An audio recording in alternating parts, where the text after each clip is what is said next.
అందరికీ నమస్కారం. ఈరోజు 19వ తారీఖు మే నెల 2025 సోమవారం. శ్రవణ నక్షత్రంతో కూడినటువంటి సప్తమి తిథి. చాలా మంచి రోజు.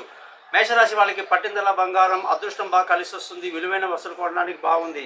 వృషభ రాశి వాళ్ళు ఏ పని చేసినా 1-2 సార్లు జాగ్రత్తగా చేయాలి. బంధువులతో విరోధం రాకుండా చూసుకోవాలి. మిథున రాశి వాళ్ళు భార్యాభర్తలు కలిసి చాలా సంతోషంగా ఆనందంగా గడుపుతారు.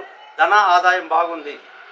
కర్కాటక రాశి వాళ్ళందరికీ కూడా ఆరోగ్యం పట్ల శ్రద్ధ వహించాల్సి ఉంటుంది. రుణ బాధలు ఎక్కువ ఉంటాయి. సింహరాశి వాళ్ళకి సంతానంతో బాగా ఎంజాయ్ చేస్తారు. తెలివైన నిర్ణయాలు తీసుకుంటారు. కన్యారాశి వాళ్ళకి విలువైన వస్తువులు వాహనాలు కొనడానికి బాగుంది. అదృష్టం కలిసి వస్తుంది. వ్యాపారంలో లాభాలు బాగున్నాయి. తులారాశి వాళ్ళకి పదవిలో ఇబ్బందులు లేదా అనుకున్న స్థాయిలో ఉద్యోగంలో ప్రోత్సాహం ఉండదు. జాగ్రత్తగా ఉండాలి.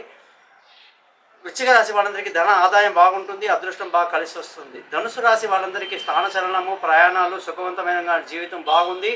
మకర రాశి వాళ్ళకి భార్యాభర్తల మధ్య గొడవలు, ఇబ్బందులు కలిగే అవకాశాలు ఉంటాయి. ధనుసు రాశి వాళ్ళకి వ్యాపారంలో మంచి లాభాలతో ముందుకు దూసుకువెళ్తారు.